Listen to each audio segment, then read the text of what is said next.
ये बताओ कि कथा भय से मुक्ति देती है ना? हाँ, तो कथा अगर भय से मुक्ति देती है तो अब मुझे सर्प के डसने का भय नहीं है, फिर क्या है?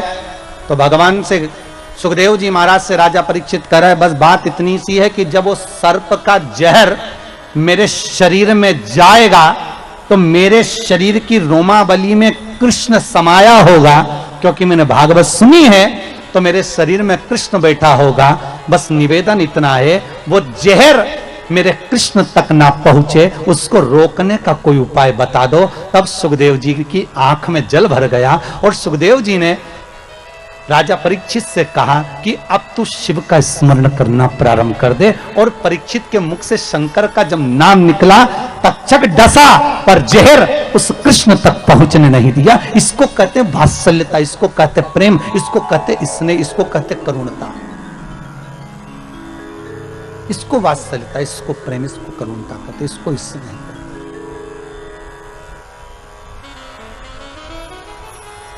भागवत जी में आप लोगों ने सुना होगा, और सुना वहां तक होगा जहां तक भागवत जी में वर्णन है। पर देवी भागवत में सुखदेव जी और राजा परीक्षित का कुछ संवाद बड़े सुंदर सुंदर दिए गए महाराज। कभी योग लगे तो आप लोग देवी भागवत को उठाकर कभी पढ़ना, तो उसमें बड़ा सुंदर संवाद मिलेगा कि परीक्षित आखिरी में पूछ रहा है कि मुझे भय नहीं है मरने का, भय केवल एक बात का है कि जिस कृष्ण की कथा को मैंने सुना है, जिस कृष्ण के चरित्र को मैंने श्रवण करा है, वो कृष्ण मेरी रोमावली में समाया है। वो उस कृष्ण तक, इस तक्षक नाग के जहर को मुझे पहुंचने नहीं देना, बस इतनी कृपा कर,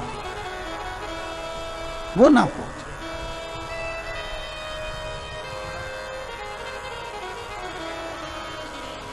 ये दया, ये करुणा आप कर दो।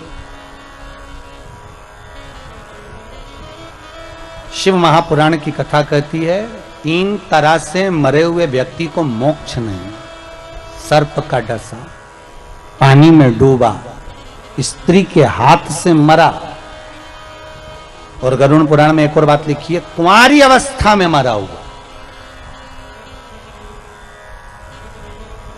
पर शिव महापुराण की कथा कहती है, एक संवाद बड़ा सुंदर है। जिस समय पर भगवान शंकर ने ब्रह्मा जी से कहा कि तुम सृष्टि की रचना करो, और सृष्टि की रचना ब्रह्मा जी से पूछा कि सृष्टि बनाना कैसे, भगवान ने अपना स्वरूप का जो दर्शन कराना था उसके पहले ब्रह्मा जी से कह दिया कि आधे पुरुष बना दो, आधे स्त्री बना दो। पुरुष और स्त्री, हाँ, आधे पुरुष बनाओ, आधे स्त्री बनाओ। ब्रह्मा जी ने पूछा पुरुष और स्त्री कैसे, तो भगवान शंकर ने कहा एक काम करो, अगर एक पुरुष बना रहे हो तो एक स्त्री बनाओ, 2 पुरुष बना रहे हो तो 2 स्त्री बनाओ। अगर 2 पुरुष हैं तो 2 स्त्री, 1 पुरुष है तो 1 स्त्री बनाओ, ठीक है। आधे आधे दोनों को बना दो। अब ब्रह्मा जी ने जो सृष्टि का निर्माण करा तो उन्होंने पुरुष और स्त्री को मिला के बना दिया। तो भगवान विष्णु और भगवान शंकर दोनों भ्रमण करते करते पृथ्वी पर आकर देखे तो क्या देखा कि चारों तरफ किन्नर ही किन्नर नजर आ रहे थे। जब किन्नरों को देखा तो भगवान विष्णु को तो हंसी आ गई। जो ठहाका लगाकर भगवान हंसे तो भगवान ने पूछ लिया, भगवान पूछे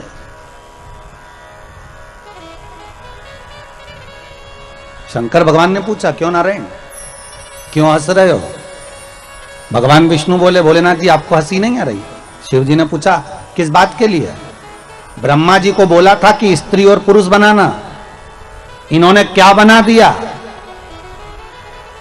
पुरुष और स्त्री को मिलाकर किन्नर बना दिया। किन्नर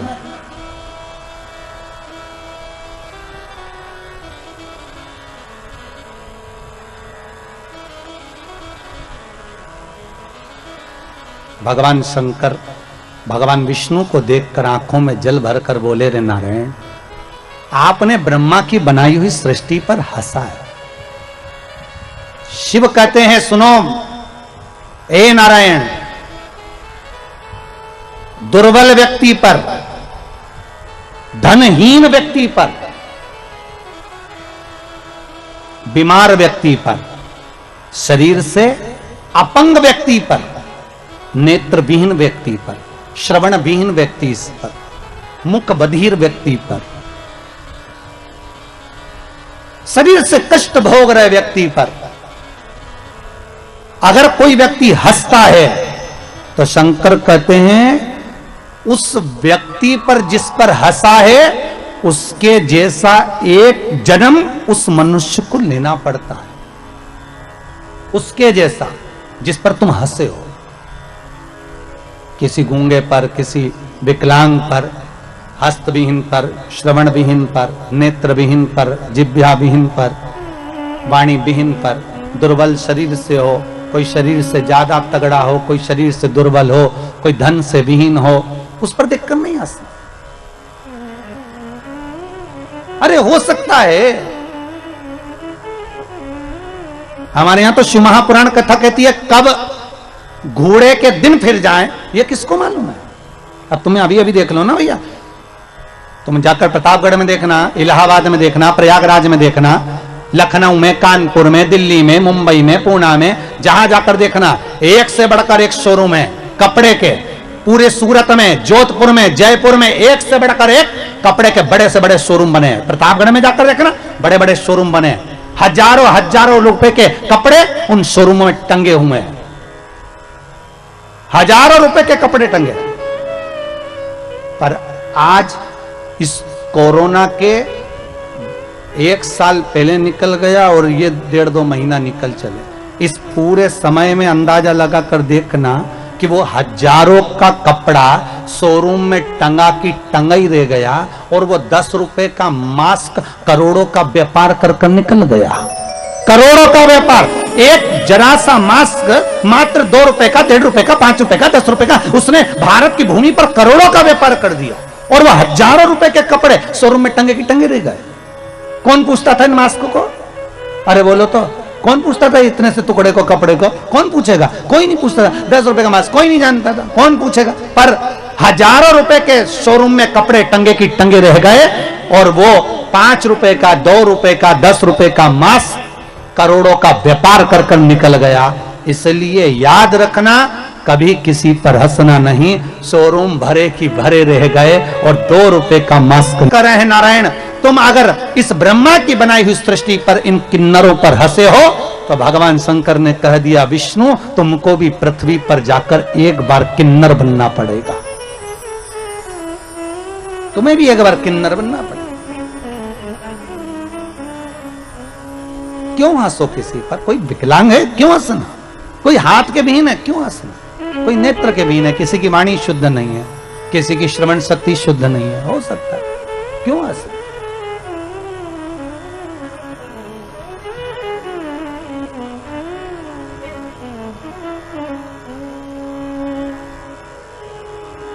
बाल्य अवस्था में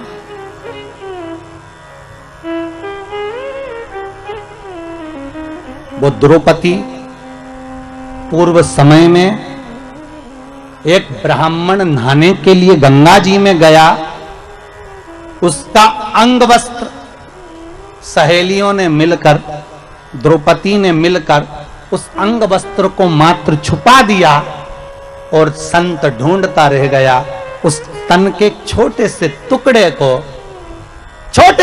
को ढूंढ रहा है संत। और सखियां द्रौपदी के साथ उस संत के लिए हंस रही हैं कि वो वस्त्र कैसे ढूंढ रहा है। संत के मुख से निकल गया, जिसने मेरा यह वस्त्र चुराया है, कहीं ले जाकर फेंका है, बहुत समय के बाद यह वस्त्र मुझे वापस मिला है, किसी ने मेरे साथ छल किया है। यही वस्त्र का छल जिसने करा है मेरे साथ, उसके साथ भी किया जाएगा। एक संत के मुख से निकली हुई वाणी को वो द्रौपदी को झेलना पड़ा और पांडव बैठे की बैठे रह गए और वो कौरव, वो दुशासन चीर खींचता रहा, कोई नहीं बचा पाया। तब द्रौपदी की आंख में जल भर गया, गुरु द्रोणाचार्य के सामने जाकर खड़ी हो गई। गुरुजी, आपने मुझे गुरु मंत्र दिया है, आज मैं नग्न हो रही हूं, आप बचाओगे नहीं? तो गुरु द्रोणाचार्य ने कहा, द्रौपदी तू भी ज्ञानवान है, तूने कृष्ण का अनुमोदन करा है, कृष्ण को भाई माना है, ध्यान लगा कर देख कि कर्म कौन सा करा था जिसके कारण आज तेरा चीर तेरे सामने खींचा जा रहा है। द्रौपदी ने हाथ ऊंचे करे, भगवान को पुकार रही है और ध्यान लगाकर देख रही है कि मेरा कर्म कौन सा था जिसके कारण आज मेरा चीर खींचा जा रहा है। दुनिया के लोगों को जब तकलीफ आती है, पत्रिका में दोष देखते हैं, वास्तु का दोष देखते हैं, ग्रह का दोष देखते हैं, परिवार में दोष देखते हैं, पर दुनिया के लोग अपने अंदर का दोष नहीं देखते कि तुमने कर्म क्या करा था जो आज भोग रहे हो। क्या कर्म करा है? द्रौपदी ने हाथ ऊंचे करे, पुकारा भगवान को, प्रभु मैंने कर्म क्या, और ध्यान लगाकर देखा कि एक संत का अपमान हो गया था, उसका अंग वस्त्र मैंने छुपा दिया था, इसलिए आज मेरा भी ये चीर खींचा जा रहा है। मैंने उसको नग्न अवस्था में छोड़ा था, इसलिए आज मेरा भी ये शरीर पर से वस्त्र जा रहा है। तब द्रौपदी ने कहा, अब मेरे कर्म के भाग को कोई काट सकता है तो भगवान काट सकता है। आपसे भी कहते हैं, अगर दुख आया, तकलीफ आई, कष्ट आया, बीमारी आई, रोग आ गया, मालूम पड़े कोरोना जैसी महामारी भी आपको सता रही है, डॉक्टर अपना काम कर रहे हैं, आप अपना काम करो और भगवान का भजन करो, जिससे ये कर्म का खेल थोड़ा सा कट जाए। हमारा जो भोग है कर्म का, ये थोड़ा कटे और भोलेनाथ हमको स्वस्थ करे। उस बाबा से विनती करते रहे, श्री शिवाय नमस्तुभ्यम का जाप, ओम नमः शिवाय करें, चाहे महामृत्युंजय का जाप करें, पर जपें, उसके जपने से तुम्हारा काल तुमसे दूर तो हो ही जाएगा। शिव का स्मरण। ए नारायण, तुम किन्नरों पर हंसे हो इसलिए तुम्हें किन्नर बनना पड़ेगा। और आया समय जब द्वापर में भगवान कृष्ण आए, द्वापर में जब कृष्ण, कौरव और पांडवों का युद्ध होना,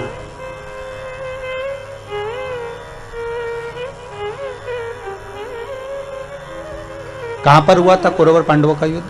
कुरुक्षेत्र की भूमि। कौन सी भूमि है? कुरुक्षेत्र की भूमि। कहां? हस्तिनापुर। हस्तिनापुर मतलब दिल्ली। हस्तिनापुर से युद्ध लड़ने के लिए भगवान कुरुक्षेत्र गए। क्यों भैया? हस्तिनापुर में युद्ध क्यों नहीं लड़ा? क्या हस्तिनापुर में जगह नहीं थी युद्ध लड़ने के लिए? थी। और भगवान कृष्ण विचार करते हैं कि युद्ध के लिए भूमि वो होना चाहिए जिस भूमि पर एक दूसरे को मारने और काटने के लिए तैयार खड़े हों। कोई कोई जगह ऐसी होती है जहां पर भगवान का भजन होता है, कोई कोई किराए का घर भी ऐसा होता है जिस घर में बैठकर भगवान का भजन करने का आनंद आता है, कोई कोई घर ऐसा होता है जिसमें भगवान की भक्ति का आनंद आता है, कोई कोई घर ऐसा होता है जहां कथा का आनंद आता है, कोई कोई जगह ऐसी होती है जहां पर भगवत चर्चा का आनंद आता है, और कोई कोई जगह ऐसी होती है कि 2 मिनट माला पकड़ के बैठो और क्लेश मच जाता। थोड़ी देर कटोरी पड़ी, उसके पीछे विवाद, पानी गिर गया उसके पीछे विवाद, जरा जरा सी बात में विवाद और विवाद चालू हो जाता है, बीमारियां चालू हो जाती है, रोग चालू हो जाता है। तो समझ लेना चाहिए इस भूमि का दोष है। श्रवण कुमार अपने माता पिता को लेकर कंधे पर कांवड़ में रखकर तीर्थ कराने चले। कंधे पर माता पिता को लेकर श्रवण कुमार तीर्थ कराने जा रहे हैं अपने माता पिता को लेकर, और माता पिता से हरी चर्चा करते करते गए, और आगे जाकर श्रवण कुमार ने अपने माँ बाप को छकड़े में बिठाया और उठाकर खड़ा कर दिया, और अपने माँ बाप से बोले, अंधे हो गए हो, पांव नहीं टूट गए तुम्हारे, खड़े हो, पैदल चलो। कौन बोले? श्रवण कुमार। अपने माता पिता से करें कि आंखों से अंधे हो, पांव से थोड़ी ना, खड़े हो और पैदल चलो। श्रवण कुमार की मां ने, सुहांगी ने अपने पति शांतिन मुनि से कहा, श्रवण कुमार के पिता से, कि आज बेटे को क्या हो गया है। शांतिन मुनि ने सुहांगी का हाथ पकड़ा और हाथ पकड़कर कहा, सुहांगी चुप रहो, पैदल चलो, चलो पैदल। श्रवण कुमार ने माँ बाप का हाथ पकड़ा, छकड़े से नीचे उतारकर अपने माँ बाप को पैदल लेकर चले। थोड़ी दूर निकलने के बाद श्रवण कुमार अपने माँ बाप के चरणों में गिर गए, पांव पकड़ लिए, पिताजी गलती हो गई, क्षमा कर दो, पिताजी मुझसे गलती हो गई, क्षमा करो, गलती हो गई, क्षमा करो। पत्नी ने पूछ लिया, सुहांगी ने शांतिन मुनि से, आखिर श्रवण कुमार ने हमारा अपमान क्यों करा, हमको पैदल चलने का क्यों बोला? शांतिन मुनि बोले, सुहांगी, जिस गांव में से निकलकर हम जा रहे हैं ना, ये गांव की जो जगह है ना, ये मय दानव राक्षस की है। मय दानव राक्षस ने इस गांव की जमीन के नीचे ब्राह्मणों को मार मार कर उनके शवों को दबा दिया, उनका रक्त पीता है वो। अच्छा, ये उस मय दानव की जमीन है। इतना गुस्सा करता था मय दानव, ब्राह्मणों को नष्ट कर देता था। ये मय दानव की भूमि पर जब तक श्रवण कुमार हमें लेकर चल रहा था, उसी भूमि का प्रताप ऐसा था कि श्रवण कुमार की बुद्धि बदल गई और उसने हमसे अपशब्द कह दिया। ये भूमि का दोष होता है, किसी किसी भूमि पर भगवान का भजन हो जाता है, किसी किसी भूमि पर लोगों से पाप हो जाता है। जिस भूमि पर पाप हो रहा है, समझ लेना ये भूमि का कोई दोष है जो अच्छा काम नहीं हो पा रहा, भूमि का दोष।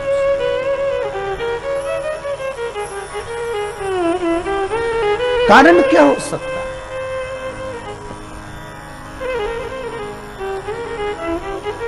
पाप थोड़ी देर का होता है, भोगना बहुत पड़ता है।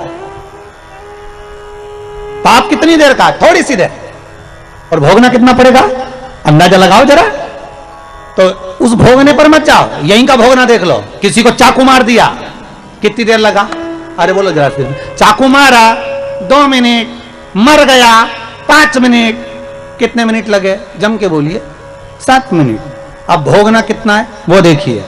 पकड़ा गया, बंद कर दिया, 1 साल तक केस चला, 1.5 साल लग गया, 2 साल में निर्णय आया, 10 साल के लिए, जम के बोलो, अंदर गया। अब कितने साल लग गए? 10 तो अंदर, 2 बाहर, केस में कितने हो गए? 12। अब भोग। 7 मिनट का क्रोध था, 7 मिनट में चक्कू मारकर व्यक्ति को मार दिया, पर भोगना कितना पड़ा? 12 साल। उसी तरह पृथ्वी पर मनुष्य पाप थोड़ा सा करता है, पर भोगना तो बहुत पड़ता है, क्योंकि पाप करने का समय कम होता है और भोगने का समय ज्यादा होता है। तो भोगना तो पड़ेगा, आए हो तो भोगो। पाप थोड़ी देर का है, पर भोगना ज्यादा है। इसलिए फिर निवेदन करूं आपसे, मत बुरे कर्म कर बंदे, वरना पछताएगा। भगवान की आंखों से तू बच नहीं पाएगा, तू बच नहीं पाएगा। भोगना है,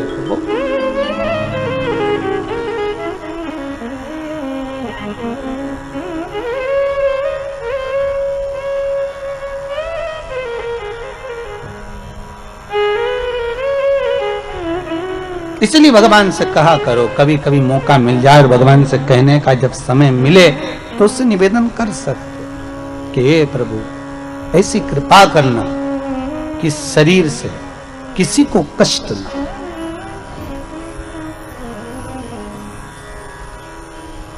किसी को कष्ट ना हो। कुरुक्षेत्र की भूमि ढूंढी है युद्ध के लिए। विचार करो जरा। भगवान कृष्ण द्वारका में बैठे थे और अपने दूतों को कहा, ऐसी भूमि ढूंढना जहां भाई भाई का दुश्मन हो जाए। द्वारपाल ढूंढते ढूंढते गए, कहीं नहीं मिली ऐसी जमीन। पहुंच गए कुरुक्षेत्र। बड़े भाई ने छोटे भाई से कहा, जा उधर मेड़ पे से पानी आ रहा है, मेड़ को बांध दिया। छोटे भाई ने कहा, भैया मेरे हाथ में सामान रखा है, तू चले जा, तू बांध दिया। बड़े भाई को क्रोध आ गया, उसने हल रखा था हाथ में, छोटे भाई के पेट में मार दिया। हल से खींचता हुआ छोटे भाई को ले जाकर मेड़ पे सुला दिया, जहां से पानी को रोकना था।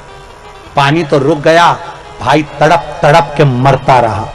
भगवान कृष्ण के दूतों ने जाकर कन्हैया से कह दिया, हमने वाली भूमि देख ली जहां भाई भाई का दुश्मन है। कौन सी भूमि है? तो का कुरुक्षेत्र की भूमि।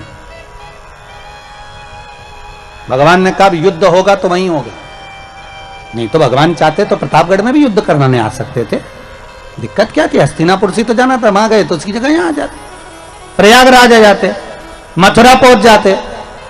भगवान चाहते तो जहां जाकर युद्ध लड़ा देते, पर उन्होंने कुरुक्षेत्र की भूमि को ढूंढा। क्यों? उस भूमि पर युद्ध कराना, क्योंकि वहां भाई भाई का दुश्मन बन सकता है। केवल वही भूमि एक ऐसी है जहां पर भगवान कहते हैं कि मैं युद्ध करा सकता हूं, वो भूमि को ढूंढा। और उस भूमि का दूसरा फल क्या था?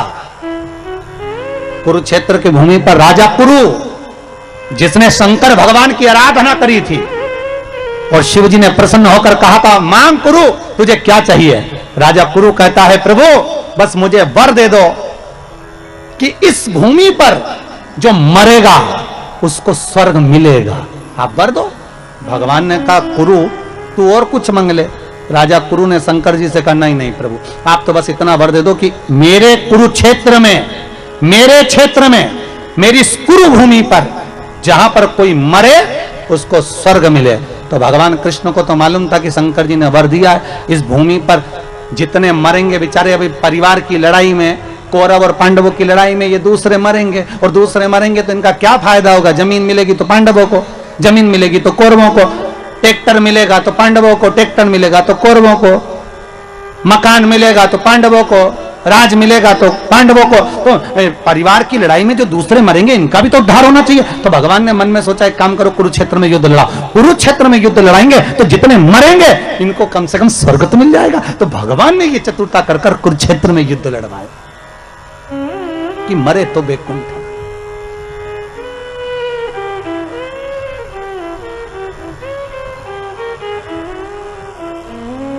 मिले। आपसे भी निवेदन है, केवल अपने लिए अच्छा ना सोचें। हमारा तो निवेदन है रोज भगवान से निवेदन करें, तो भगवान से यही प्रार्थना करें, भगवान हे पूर्ण परमात्मा विश्व बने धर्मात्मा, एक यही बस प्रार्थना, एक यही बस प्रार्थना, दुखी ना हो कोई आत्मा, हे पूर्ण परमात्मा, सुखी रहे सब आत्मा, हे पूर्ण परमात्मा। भगवान से प्रार्थना करो। नवरात्रि चल रहे हैं, आद्य शक्ति जगदम्बा की आराधना कर रहे हो तो मां जगतजननी से निवेदन करो कि हे मां पूरे परिवार का कल्याण कर, और परिवार के साथ पूरे नगर का, पूरे देश का कल्याण कर। ऐसी कृपा करो, ऐसी करुणा।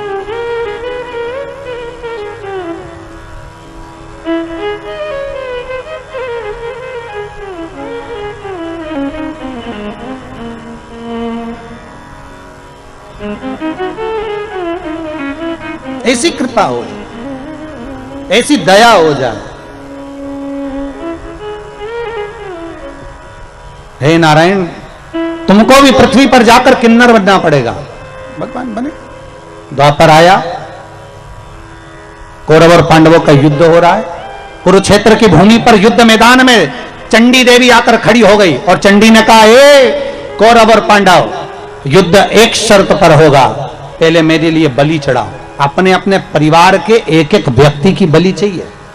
पांडव अपने भाइयों में से एक की बलि दे दे, और कौरव अपने भाइयों में से एक की बलि दे दे।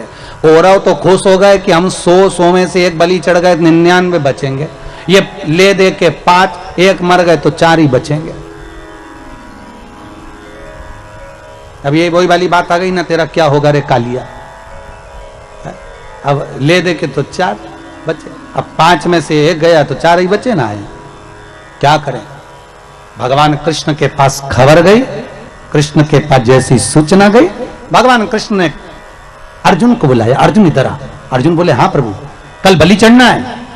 अर्जुन याद कर, तो द्रौपदी को लेकर आया था। हाँ, फिर तेरी माता ने क्या कहा था कुंती ने? मेरी माता कुंती ने कहा था 5 बांट लो। फिर मैंने द्रौपदी से कहा था तुम्हें 5 पतियों की पत्नी बनना पड़ेगा। फिर द्रौपदी ने कहा बनने को तैयार हूं, पर शर्त एक है, एक एक पति के साथ में 1-1 वर्ष तक रहूंगी। मेरे पति के कमरे में अगर कोई दूसरा पति आ गया तो उसको 5 साल के लिए बन जाना पड़ेगा। अगर मंजूर हो तो मैं तुम्हें 5 पतियों की पत्नी बनने को तैयार हूं। फिर सब अच्छा चल रहा था। भीम के साथ में द्रौपदी रह रही थी। पांडवों की 1-1 वर्ष के साथ में द्रौपदी को रहना था। एक ब्राह्मण का बालक आया, पिता आया, दौड़ कर आकर कहता है, अरे अर्जुन, मेरे बच्चे को शेर उठाकर ले गया, सिंह ले गया, मेरे बेटे को बचा ले रे अर्जुन। अर्जुन गया अपना धनुष लेने के लिए, गांडीव लेने के लिए, पर वो धनुष तो भीम के कक्ष में था। दौड़ा, बिना पूछे अंदर प्रवेश कर गया, धनुष को उठा लाया, ब्राह्मण के बच्चे को बचा लिया।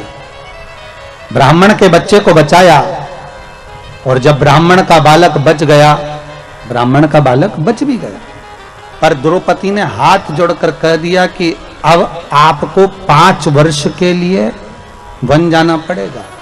अर्जुन, फिर क्या हुआ? अर्जुन कहते हैं मैं 5 साल के लिए बन गया।